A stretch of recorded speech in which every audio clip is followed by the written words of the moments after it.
फरिश्ते आएंगे कब्र में और ये तुझसे पूछेंगे कौन रब है। कहा जो अल्लाह तो आफियत है, नहीं तो उसमें बड़ा गजब है। कहा जो अल्लाह तो आफियत है, नहीं तो उसमें बड़ा गजब है। वही कब्र होगी बागे जन्नत, नहीं तो दोजख की कोठरी है। वही कब्र होगी बागे जन्नत, नहीं तो दोजख की कोठरी है। वो पुल सरात एक रास्ता है, उसी पे हर एक बशर चलेगा। वो पुल सरात एक रास्ता है, उसी पे हर एक बशर चलेगा। और कोई गिरेगा कोई कटेगा। वो पुल सरात एक रास्ता है, उसी पे हर एक बशर चलेगा। कोई गिरेगा कोई कटेगा कोई उठेगा। और कसम खुदा की वो पार होगा नबी का सच्चा जो उम्मती है। कसम खुदा की वो पार होगा नबी का सच्चा जो उम्मती है। और खुदा के आगे हिसाब होगा। खुदा के आगे हिसाब होगा। खुलेंगे आमाल जिंदगी के। खुदा के आगे हिसाब होगा। खुलेंगे आमाल जिंदगी के। लबों पे खामोशी की मोहर होगी। ये दुनिया नहीं है। आज अगर तुमने कोई जुर्म किया, कोई गुनाह किया, अगर तुमसे पूछा जाए नहीं मैंने तो नहीं किया है, तो भैया नहीं किया है तो नहीं किया, कोई सबूत भी तो नहीं। किया था कोई गवाह नहीं है, कोई सबूत नहीं है, तो अब नहीं किया, बात खत्म हो गई। मगर वहां ऐसा नहीं होगा। जो तुमने कोई गुनाह किया है और अगर तुमसे पूछा गया कि क्यों तुमने ये गुनाह किया कि नहीं किया, तो फिर अगर तुम वहां इनकार कर दो कि नहीं मैंने तो नहीं किया था, तो याद रहे मेरे प्यारे, अल्लाह कहेगा खामोश, इसकी जबान को मोहर दे दो, इसकी जबान को लगाम दे दो, इसकी जबान को गिरफ्त करो, इसकी जबान पे कंट्रोल करो। जबान लबों पे खामोशी की मोहर होगी और आज़ा बोलेंगे आदमी के। हाथ बोलेंगे, पैर बोलेंगे, मुंह ये होठ बोलेंगे, कान बोलेंगे, आंख बोलेंगी। जिन आंखों से गुनाह देखा है वो आंख बोलेगी। जिन कानों से पूरी पूरी लंबी लंबी रात रीड लगा करके और गुनाह की बातें मोबाइल में सुनी है, ये कान बोलेंगे। जिन पैरों से गुनाह चल कर गए थे ये पैर बोलेंगे। जिन हाथों से गुनाह किया ये हाथ बोलेंगे। लबों पे खामोशी की मोहर। वाह वाह वाह वाह वाह, क्या कहना माशाअल्लाह। तो साकित कर दिया। ये जबान आज दुनिया में मुतहर्रिक है, जबान चल रही है, जबान बोल रही है, मगर जबान को अल्लाह कंट्रोल करेगा। खबरदार, जबान पे ताला होगा, जबान पे मोहर होगी, लबों पे खामोशी की मोहर होगी और आज़ा बोलेंगे आदमी के। हाथ बोलेंगे, पैर बोलेंगे, आंख बोलेंगी, कान बोलेंगे, ये सब बोल रहे होंगे। जो बोलने वाली थी वो चुप होगी, जो अनबोलते थे वो सब बोल रहे होंगे। वाह वाह वाह, सुभान अल्लाह। बेशक बेशक। अब भी इनकार करो, नहीं मैंने तो नहीं किया था। ये हाथ पैर मेरे खिलाफ गवाही दे रहे हैं, अल्लाह मैंने तो नहीं किया था। ठीक, जल्ल वाला मजदूर करीम इरशाद फरमाएगा, कहाँ हो किरामन कातिबीन, सामने आओ। वो किरामन कातिबीन, दाहिने कंधे पर किरामन है और बाएं पे कातिबीन है। मुकद्दस कुरान का 30वां पारा, किरामन कातिबीन यअलमूना मा तफअलून, ये तुम्हारी सारी करतूत को लिख रहे हैं और लिख भी रहे हैं। तुम्हारी एक मूवी भी तैयार कर रहे हैं, तुम्हारी मूवी बनाई जा रही है, तुम्हारा वीडियो बनाया जा रहा है, तुम्हारी ग्राफिंग हो रही है। आज मैं तकरीर कर रहा हूँ, ये देखिए हजरत बना रहे हैं। इसी तरह से याद रखो, जब तुम इनकार करोगे अपने गुनाह का, अल्लाह हुक्म देगा किरामन कातिबीन, लाओ इसकी मूवी रखो स्क्रीन पर और बटन को ऑन करो। तो जब वहां तुम्हारी मूवी स्क्रीन पर रख करके बटन को ऑन किया जाएगा, अब अपने गुनाह को वो मय्यामल मिस्काला ज़र्रतिन खैरन यरा, वो मय्यामल मिस्काला ज़र्रतिन शर्रन यरा, जर्रा के बराबर अगर अच्छाई किया होगा या जर्रा के बराबर बुराई किया होगा, तो अब गवाह छोड़ो, अपना गुनाह खुद अपने आप को करते हुए देखो। वाह वाह वाह, वो रब है, समझ रहे हो। लबों पे खामोशी की मोहर होगी, लबों पे खामोशी की मोहर होगी और आजा बोलेंगे आदमी के।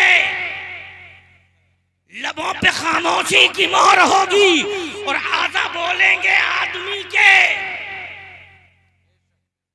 कोई न होगा बचाने वाला, कोई न होगा बचाने वाला, बड़ी मुसीबत की वो घड़ी। कोई न होगा बचाने वाला, बड़ी मुसीबत की वो घड़ी है। मैंने बाद खुतबा मुक़द्दस कुरान में एक मशहूर और मारूफ आयत तिलावत करके अपने आप को और आप हजरात को फरमाने इलाही से मालामाल फरमाया, जिसमें जल्ला वाला मजदूर करीम इरशाद फरमाता है, रब्बना आतिना फिद दुनिया हसनतम व फिल आखिरती हसनतम व किना अज़ाबन्नार। जिसका सीधा और सिंपल मतलब ये होता है कि ऐ मेरे रब अल्लाह, रब्बना आतिना, ऐ हमारे रब, दे तू हमको, आतिना दे तू हमको, फिर दुनिया, दुनिया में भलाई। ऐ अल्लाह मुझको दुनिया में भलाई अता कर और महशर में भलाई अता, और जहन्नम के अज़ाब से बचा, जहन्नम की आग से, बोलो, आग से बचा। अल्लाह ने मुझको ये ट्रेनिंग दी है मुक़द्दस कुरान में कि जब तुम नमाज में जाओ तो मुझसे ये दुआ किया, ए मेरे बंदो, जब तुम नमाज में जाओ तो मुझसे ये दुआ किया करो, ऐ अल्लाह दुनिया में भलाई अता कर और महशर में भलाई अता कर और जहन्नम के अज़ाब से बचा। तो अल्लाह ने 3 दुनिया का जिक्र किया और गालिबन इंसान 6 दुनिया का सफर करता। कितनी? नोट करो, मैं पॉइंट की बात बता रहा हूं। 6 दुनिया का सफर करता है इंसान। कौन कौन सी? पहली दुनिया जब उसके जिस्म से उसकी रूह की मुलाकात नहीं हुई, उससे पहले उसकी रूह चौथे आसमान पे एक दफ्तर है जिसका नाम है आलमे अरवाह। अरवाह ये रूहों की जमा है और आलम कहते हैं दुनिया को। आलमे अरवाह रूहों की दुनिया, रूहों की दुनिया। हमारे जिस्म से हमारे रूह की मुलाकात नहीं हुई, इससे पहले जो हमारी रूहें सबकी मौजूद होती हैं आलमे अरवाह में। अब हमारे वालिदैन माँ बाप के ताल्लुक जो दुनिया में होते हैं, उनके जरिए जब नुतफा मादरे शिकम में जाता है, उसके बाद 40 दिन तक, कितना? जो नुतफा माँ के शिकम में जाता है 40 दिन तक साइंस बता रही कि उस पे जरासीम और कीटाणु जाके चिपकते हैं और वो पहले एक गोले की शक्ल में, गोले की आकार में बनती और उस पे कीटाणु और जरासीम चिपक करके उसको चाटते हैं और 40 दिन तक अगर उसको चाट के खत्म कर दिया तो मसला खत्म, मसला खत्म। और 40 दिन मिलकर भी न चाट सके तो फिर अल्लाह फरिश्तों को हुक्म देता है, अब इस गोले के आकार को एक जिस्म का आकार दे दो। वाह वाह वाह। एक जिस्म का ढांचा बनाओ और वो जिस्म का ढांचा बन करके सबसे पहले जब मकान बनता है तो सरिया खड़ी की जाती ना, वो पिलर्स का जमाना है इस वक्त, पिलर दिए जाते हैं। तो वो खंबे जो सरिया के ढांचे को बनाकर खड़े करते, हमारे जिस्म में सबसे पहले अल्लाह हड्डी की तख्लीक करता है। हड्डी के ऊपर गोश्त, गोश्त के ऊपर खाल, खाल के ऊपर बाल, ये सारी चीजों की तख्लीक मेरा रब कर रहा है फरिश्तों के द्वारा हुक्म दे दे करके। हमारे माँ के शिकम में हमारे जिस्म की तख्लीक हो रही है, हमारे जिस्म को बनाया जा रहा है। और गालिबन 3 या 3.5 महीने के बाद अल्लाह हुक्म देता, फरिश्तों अब इसकी रूह ले जाओ इसके माँ के शिकम में, अब इसके जिस्म में रूह को दाखिल कर दो। तो आलमे अरवाह चौथे आसमान से फरिश्ते हमारी रूह लेकर आते हैं माँ के शिकम के अंदर, उस जो है लोथड़े के अंदर हमारे जिस्म जिस्म के अंदर रूह को डाल देते हैं। बोल दो सुभान अल्लाह, सुभान अल्लाह। यही वजह है कि 3-3.5 महीने के बाद माँ के शिकम में हरकत होने लगती तो हमारी बूढ़ी माएँ बताती हैं कि बच्चा चलने फिरने लगा। समझ में आ रही बात? तो देखो पहली दुनिया हमारी कौन सी रही? आलमे अरवाह, चौथे आसमान पर जहां हमारी रूह थी। जब वक्त हुआ रूह के आने का, अल्लाह ने हुक्म दिया रूह दुनिया बदल, तो दुनिया बदल के माँ के शिकम में आ गए। अब माँ के शिकम में 9 या 10 महीने तक रहे। 9-10 महीने के बाद अल्लाह हुक्म देता बंदे दुनिया बदल। तो अब माँ के शिकम से निकल कर इस दुनिया में आ गए। मेरे प्यारे 2 साल, 3 साल, 10 साल, 20 साल, 50 साल, 60 साल, 70 साल, जो भी अल्लाह ने फिक्स किया है वो हमारी उम्र गुजार के अल्लाह हुक्म देता बंदे दुनिया बदल। तो हम इस दुनिया को छोड़कर कब्र वाली दुनिया में चले जाते हैं। और जब कब्र वाली दुनिया में गए, अब कब्र वाली दुनिया में अल्लाह ताला जब तक क़यामत नाज़िल नहीं करेगा उस वक्त तक कब्र वाली दुनिया में रहेंगे। और कब्र वाली दुनिया में जब क़यामत वाक़े होगी, इसके बाद अल्लाह मैदान महशर कायम करेगा, हुक्म देगा फरिजा जितने भी इंसान हैं इन सब की कब्रों से इनको निकाल कर महशर के मैदान में खड़ा कर दो। अब सारे इंसान महशर के मैदान में खड़े होंगे। अब ये 5 दुनिया का तो जिक्र मैंने कर दिया, मगर छठी दुनिया में शक है। छठी दुनिया में, भैया बात समझ में आ रही जो बोल रहा हूं? छठी दुनिया में शक है। वो छठी दुनिया में शक इसलिए है, इसमें जाएंगे या उसमें जाएंगे। उस दुनिया का नाम है जन्नत या जहन्नम। जन्नत या जहन्नम, आमाल अच्छे हैं तो जन्नत, वरना जहन्नम। तो छठी दुनिया हमारी जन्नत या जहन्नम होगी। लेकिन मोमिन को उम्मीद रखना चाहिए, मोमिन को उम्मीद रखना चाहिए कि इंशाअल्लाह मुझे जन्नत ही मिलेगी। लेकिन क्लियर नहीं कर सकते, क्लियर मेरा रब करेगा। तो ये छठी दुनिया, 6 दुनिया हो गई। लेकिन मैं आपसे पूछ रहा हूँ, ऐ अल्लाह, ना तो तूने आलमे अरवा का जिक्र किया, ना माँ के शिकम वाली दुनिया का जिक्र किया, न कब्र वाली दुनिया का जिक्र किया, न जन्नत या जहन्नम वाली दुनिया का जिक्र किया। ऐ अल्लाह, तूने सिर्फ 3 दुनिया का जिक्र किया है। कौन कौन सी? जिस दुनिया में है, इस दुनिया में, और मैदान महशर वाली दुनिया का, और जहन्नम वाली दुनिया का। अल्लाह ने 3 दुनिया का जिक्र किया है। मेरे बंदो, दुनिया में रहो तो दुनिया में मुझसे भलाई की दुआ करो, मुझसे भलाई मांगो, और महशर में भलाई मांगो, और जहन्नम की दुनिया से पनाह मांगो। सुभान अल्लाह। ऐ अल्लाह, सफर किया था 6 दुनिया का, तो तुझे तो कहना चाहिए इन 6 दुनिया से भलाई चाहो। लेकिन ऐ अल्लाह, तूने 3 दुनिया का जिक्र किया, 3 दुनिया छोड़ दिया। वजह क्या? देखो, हमारे मुल्क से सटा हुआ नेपाल, मगर हमारी इंडिया गवर्नमेंट को नेपाल से इतना खतरा नहीं। तो देख लो, नेपाल बॉर्डर पे कोई इतनी सेना नहीं, कोई इतनी फोर्स नहीं है। पहले से पता, गरीब देश है, हमारा पड़ोसी भी है, कोई सिक्योरिटी नहीं इतनी।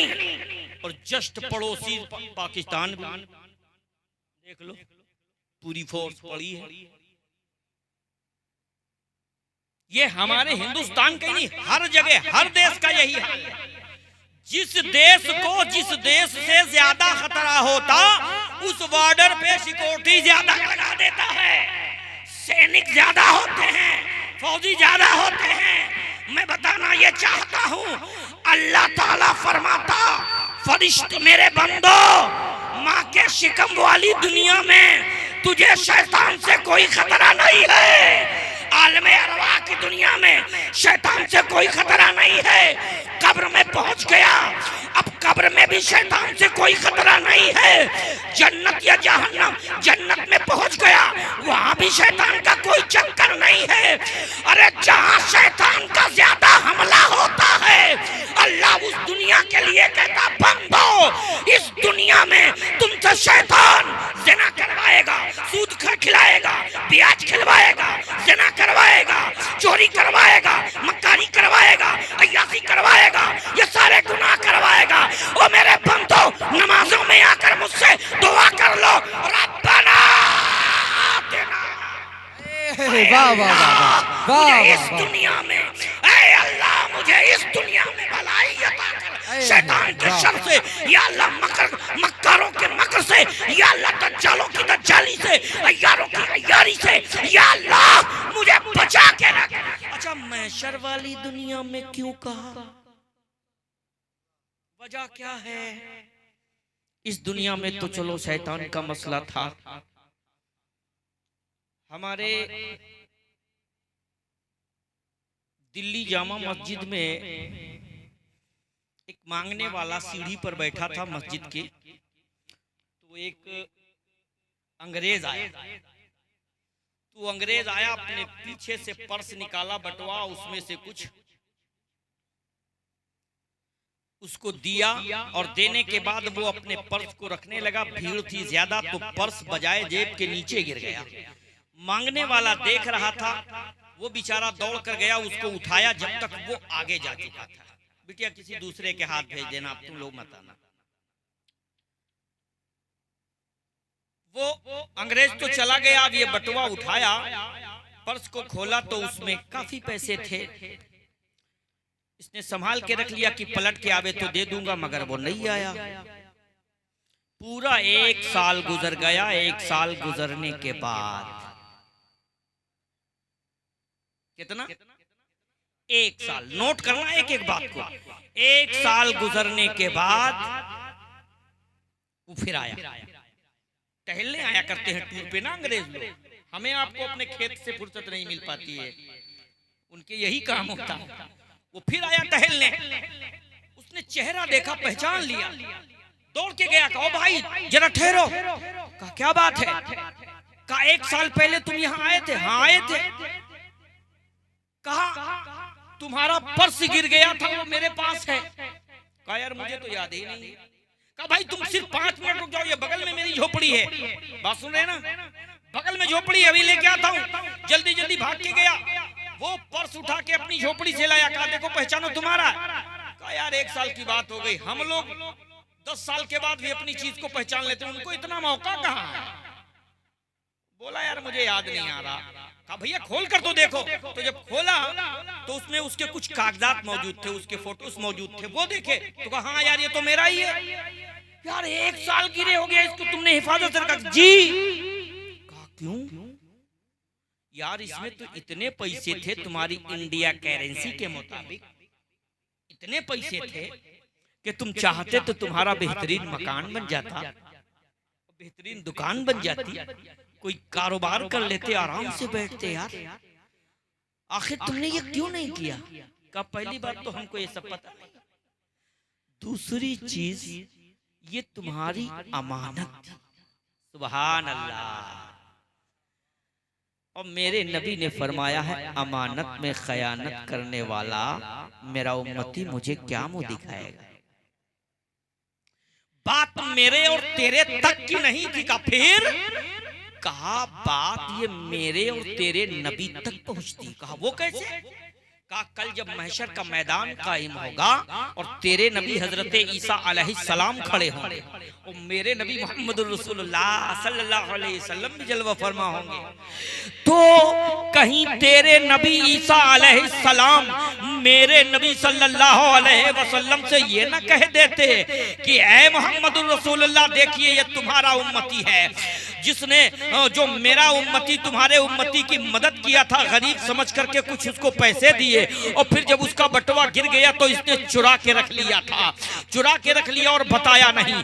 1 साल के बाद मैं तुझे इसलिए पलटा रहा हूं ताकि जब कल बरोज़े महशर मेरा नबी अहमद मुख्तार, नबियों का ताजदार, वो कुल कायनात का मुख्तार मेरा नबी सल्लल्लाहु अलैहि वसल्लम भी जलवा फरमा हो, तेरे नबी ईसा अलैहिस्सलाम भी जलवा फरमा हो, तो मेरा नबी, मेरे नबी का सर शर्म से नीचे न हो, बल्कि मेरा नबी शान के साथ सर को उठाकर कह सके, ईसा ये देखो मेरा उम्मती है, ईसा ये मेरा उम्मती है। जो तुम्हारे उम्मती का पर्स गिर जाए तो 1-1 साल तक हिफाजत करके फिर दोबारा पलटा रहा है। मैं नहीं चाहता कि मेरे नबी का शर्म से सर, मेरे नबी का सर शर्म की वजह से तेरे नबी के सामने झुक जाए। मेरे नबी का सर शान के साथ ऊंचा और बुलंद हो, मैं ये चाहता हूं। वाह वाह वाह, नारे तकबीर, नारे रिसालत, शान मुस्तफा, अजमत मुस्तफा, हजरत अल्लामा गुलाम जीलानी चतुर्वेदी, नारे तकबीर, नारे रिसालत, वाह वाह वाह, सुभान अल्लाह सुभान अल्लाह। बात समझ में आ रही है ना? तो इसलिए महशर वाली दुनिया के लिए तुम अल्लाह से भलाई की दुआ करो कि अल्लाह मेरा महशर अच्छा हो, ऐ अल्लाह मेरी ये दुनिया अच्छी हो और जहन्नम के अजाब से बचा। समझे? सफर तो किया हमने 6 दुनिया का, मगर अल्लाह ने जिक्र किया सिर्फ 3 दुनिया का। एक चीज और बता दें आपको बुनियादी, अल्लाह की बेशुमार मखलूक में, समझ रहे हो? अल्लाह की बेशुमार मखलूक में लगा करके हाथी से चूंटी तक 3 मखलूक ऐसी हैं जो काबिले जिक्र। कितनी? 3 मखलूक। नंबर 1 फरिश्ते, नंबर 2 इंसान, नंबर 3 जानवर। चूंटी से हाथी तक जान और बेजान सब अल्लाह की मखलूक है, मगर इन 3 मखलूक को मैं थोड़ी देर के लिए मौजू बना रहा हूं, गौर कीजिएगा। फरिश्ते, इंसान और जानवर। अब देखो अल्लाह ने फरिश्तों में अक्ल रखी, हाजत नहीं रखी। फरिश्तों में अक्ल रखा, हाजत नहीं रखा, और जानवरों में हाजत रखा, अक्ल नहीं रखा। अक्ल नहीं रखा। और इंसान में अल्लाह ने अक्ल भी रखा और हाजत भी रखा।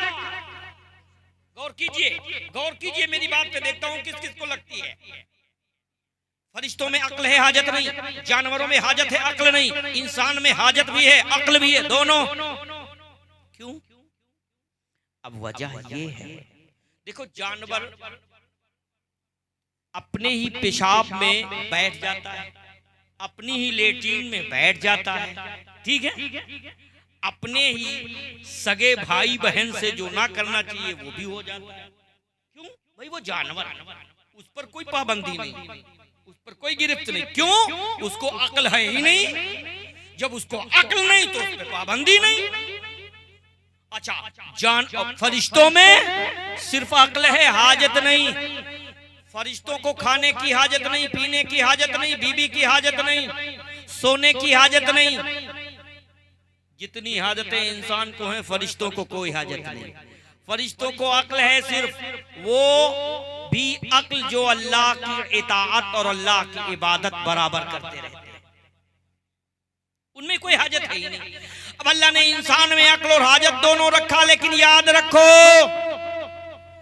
जिस इंसान की अक्ल, जिस इंसान की हाजत पर अक्ल भारी पड़ जाती है, जिस इंसान की हाजत पर हमेशा उसकी अक्ल का कंट्रोल रहता है, अक्ल की गिरफ्त, अक्ल की पाबंदी मजबूत रहती है, जिस इंसान की हाजत पर अक्ल भारी पड़ जाती, अल्लाह उस इंसान का दर्जा फरिश्तों से ऊपर कर देता है, फरिश्तों से ऊपर बढ़ा देता है।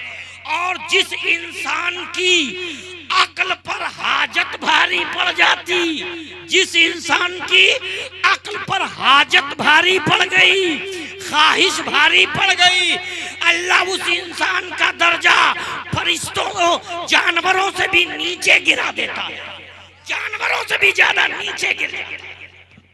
बात समझ में आ रही ना? मेरे प्यारे, हमेशा याद रखो अपनी